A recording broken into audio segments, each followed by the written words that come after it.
Mark, it's good to see you. And I see we already have two people watching live with us, and we hadn't even started yet. Good to see you today. How's it going? Good to see you, Nick. Welcome, everyone. It's a pleasure to spend this precious time together with my dear friend and with all of the dear friends that are watching. We appreciate every one of you. Absolutely. Today, our topic is reflect, release, and renew. I am so excited to be talking about this today. When I say that, Mark, when we were talking about this beforehand, what goes through your mind when you hear those three R's: reflect, release, and renew? I'm going to be a little, I'm going to add a little bit of additional angle. I had a very special coach about 7 years ago. And in order to be successful, you have to be coachable.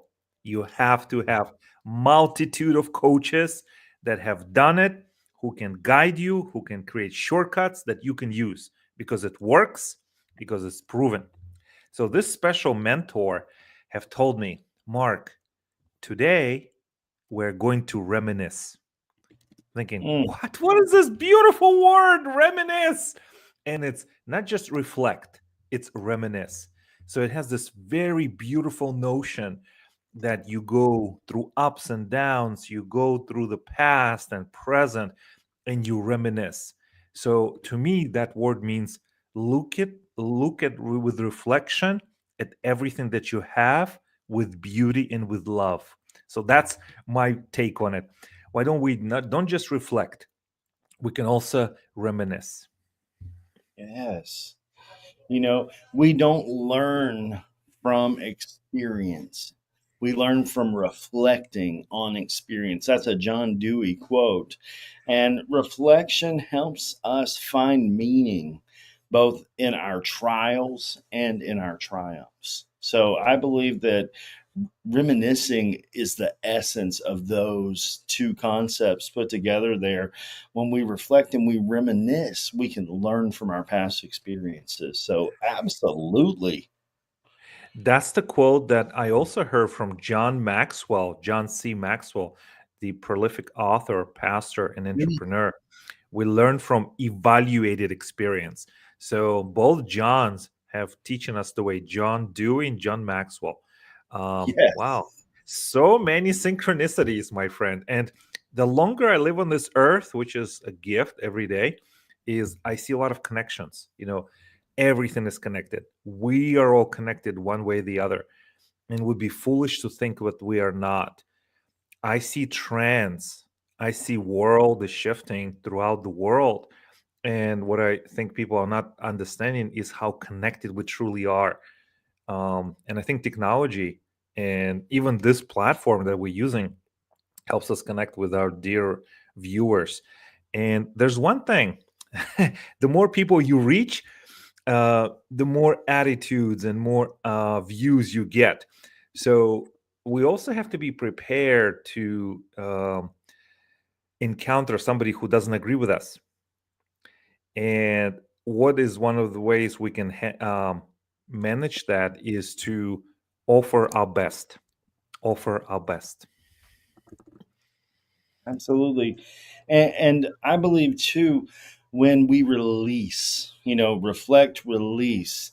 Oprah Winfrey, and she is someone that made so many just, she was like a wave maker in a frontier that was led only by men, and she made her own way from Mississippi to a global spotlight. And I know that she's kind of a polarized figure. Either people love her or they don't love her. That's what we'll say about that.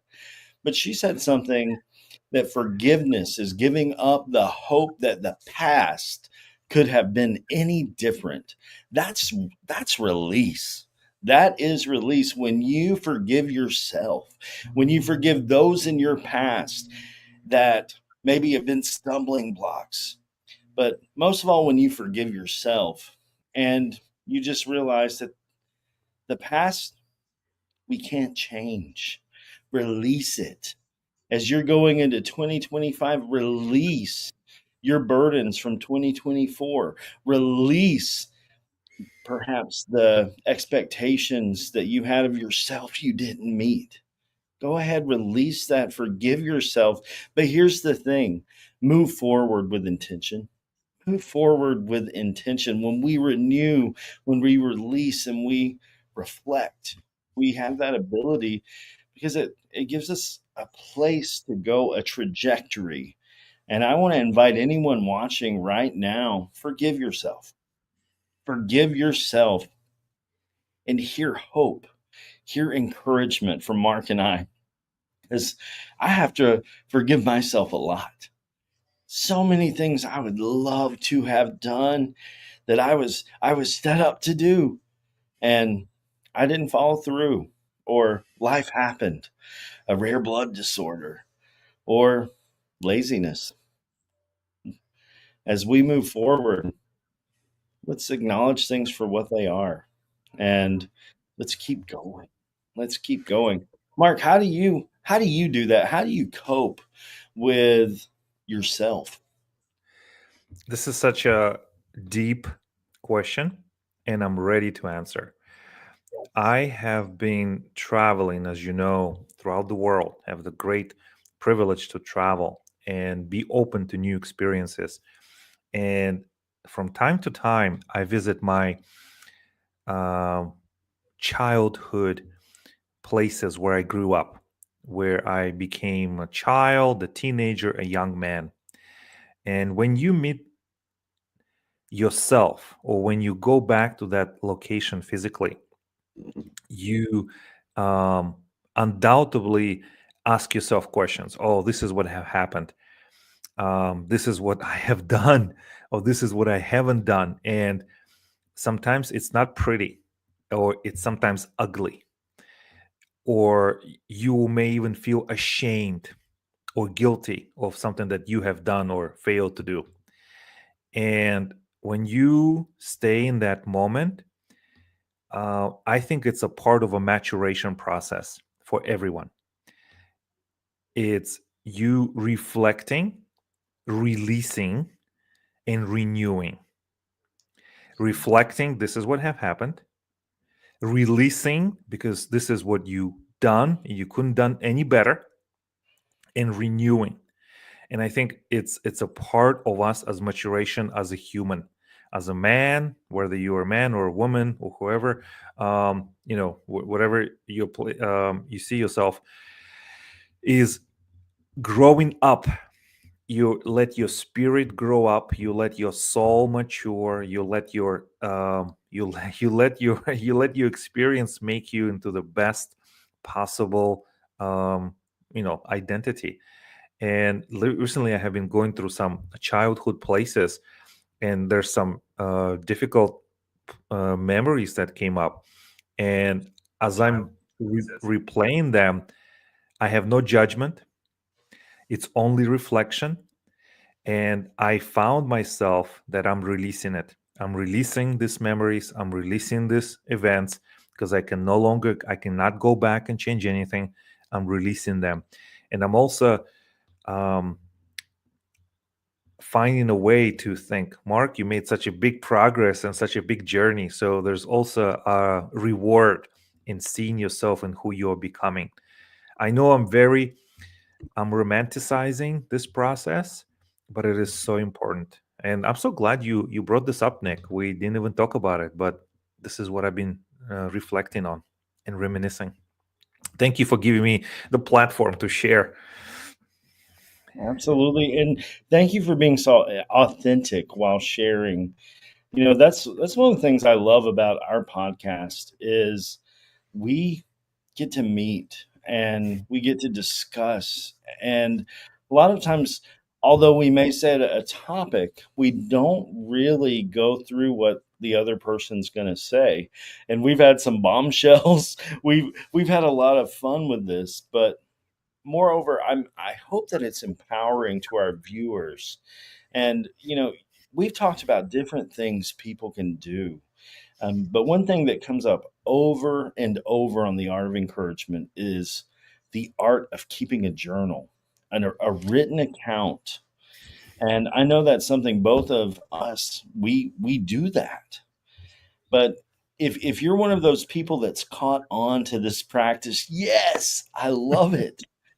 I want you to think through something for tomorrow's entry. Tomorrow's January 11th, or whenever you're watching this. It may be a year from now when you're seeing this episode.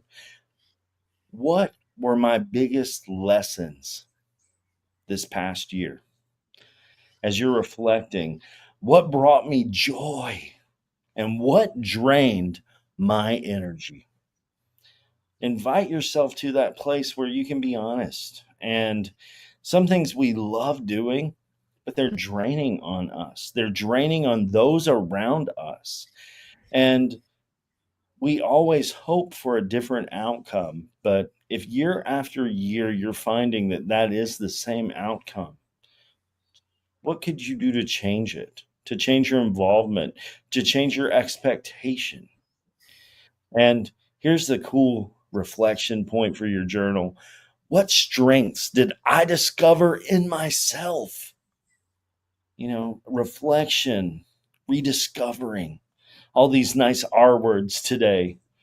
I want to ask though, are you ready? Are you ready? If you could spend 10 minutes a day reflecting on one moment, one decision that shaped this past year, what what would you think about? What would you write about in that journal? And then what are you waiting for? Take that time. You owe it to yourself. You owe it to those that you love, to those around you, to let go of what no longer serves you. Do you hear that? Let go, release what is no longer serving you. Forgive people, and maybe adopt a release ritual. I know that that sounds kind of unconventional and out of the box, but writing things down to let go of them and then maybe burn the paper. I, I've done Yeah. I've done that before in my at my church. One of the things that we would do is write down what's holding us back from going deeper with the Lord. Maybe it's a sin, maybe it's a habit, whatever it is, but to have that tangible, this is my imperfection and this is me letting it go, can be a powerful symbol. And I believe it does when we have something tangible in a world where so many things are fake or only smoke and mirrors. When we can go to that place where we're honest with ourselves, it's simple. But then to have the courage to share what they're releasing, what I'm releasing. You and I do it all the time, but if our viewers could own it. This is something I struggle with. You're not going to get marginalized. Instead, you're going to find support. And that support's going to allow for renewal, for embracing the fresh start. And we all need grace. We all need forgiveness. Most of all, we need to forgive ourselves and give ourselves grace because it's hard to do that for other people if we've not done it for ourselves. Yeah. What do you One thing I'd like to add to this strategy and this way of thinking is another question: what have I learned? Right, the strength Yeah. I discovered. What have I learned? And if you are currently in partnership with someone, or you have a spouse or a partner or a companion or whoever, see if you can mutually together collectively answer those questions. What have I learned? What have we learned as a unit, as a team, as a as an organization?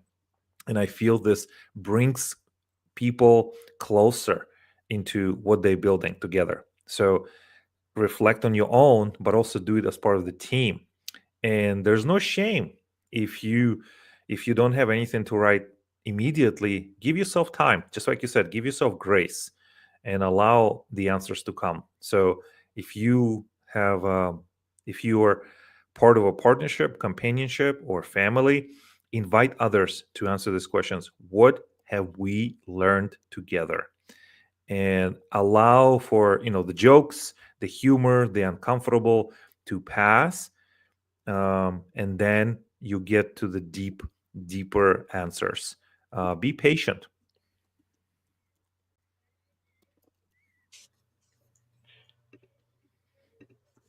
Patient, patience. That's something that so many of us struggle with.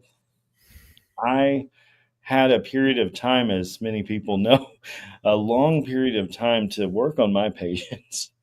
And that's not really something I struggle with anymore.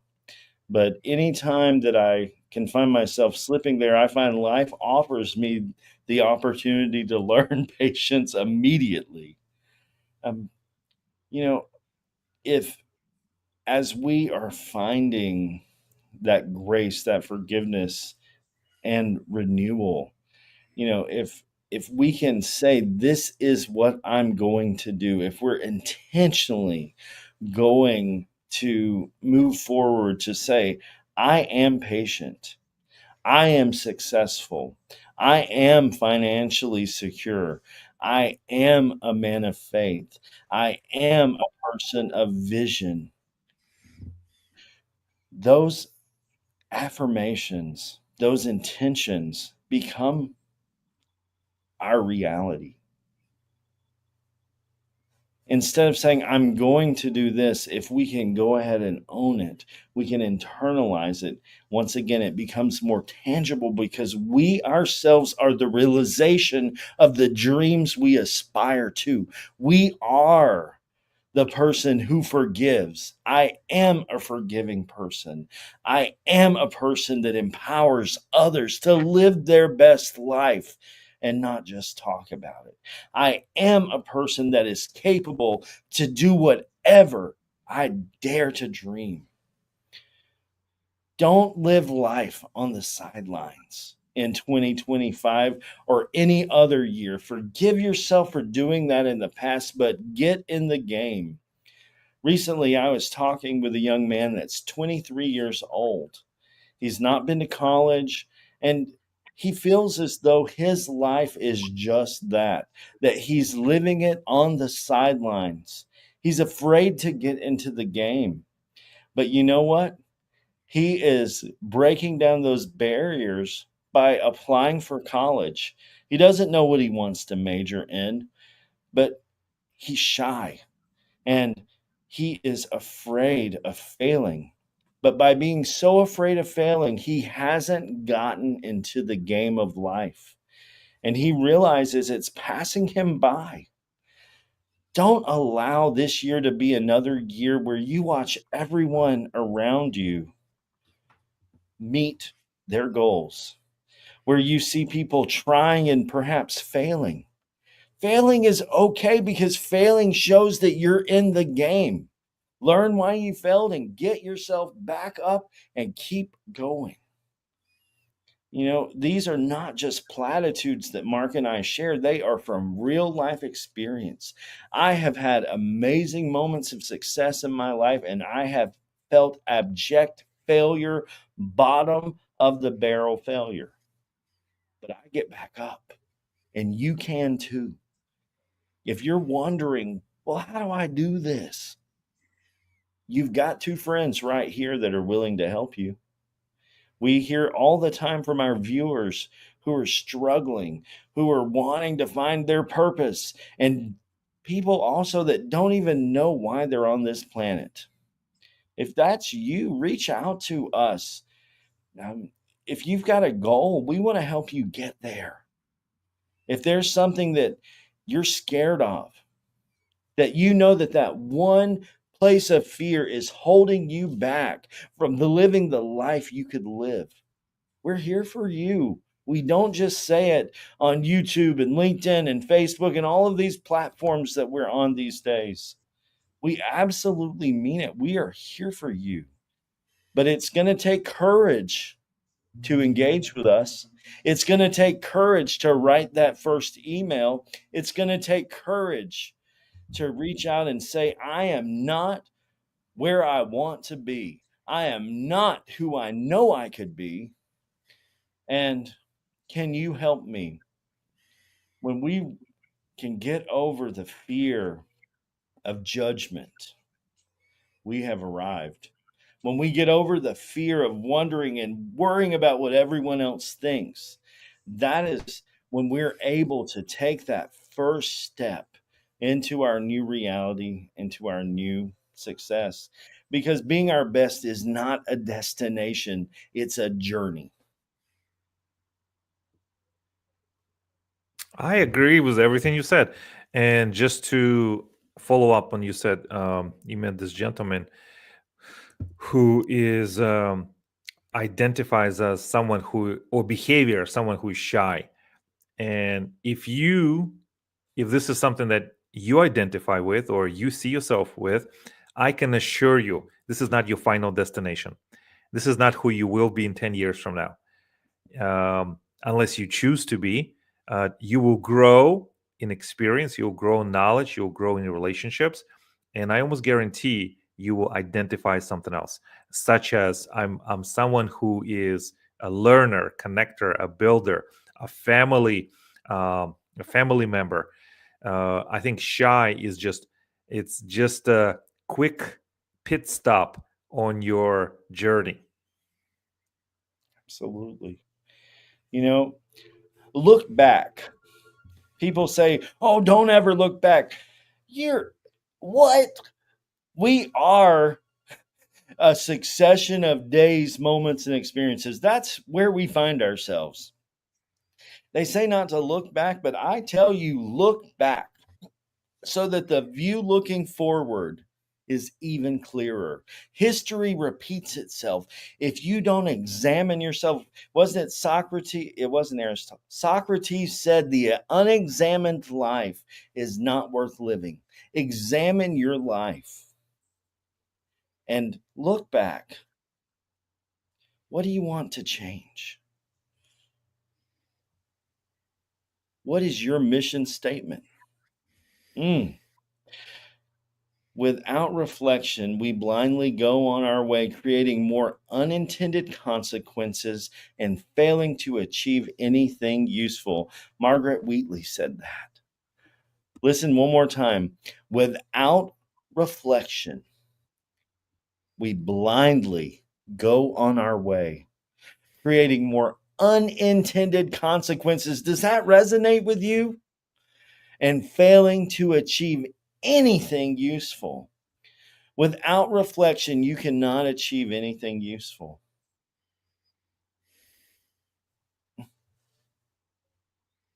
So, as we end our time together today, remember honest self reflection opens your mind up to reprogramming change, success, and freedom. So, in this year, renew, reflect, and release. Mark, I'm going to turn it over to you for our closing comments today. Thank you so much for being an amazing friend and advocate, and I think a guiding light in my life, but also for so many other people. If you haven't watched Mark's TED Talk, if you haven't watched his improv class or tried to participate, oh my word, you're missing out. If you're shy or identify as someone that's shy and on the sidelines, you ought to take part of his amazing improv class. It is transformational.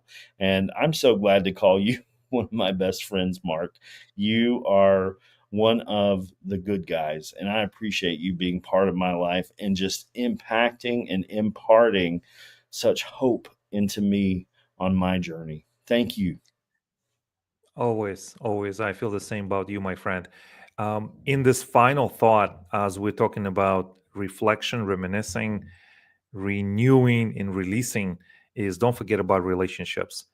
I have reflected, reminisced that all of the great things that always accompanied my life have started and been based on great relationships. So that's my that's my 2 cents. So I hope you take the time to investigate and nurture the relationships in your life, just like we have with Nick. And we'll see you all next time. Thank you for joining us for the Art of Encouragement this week.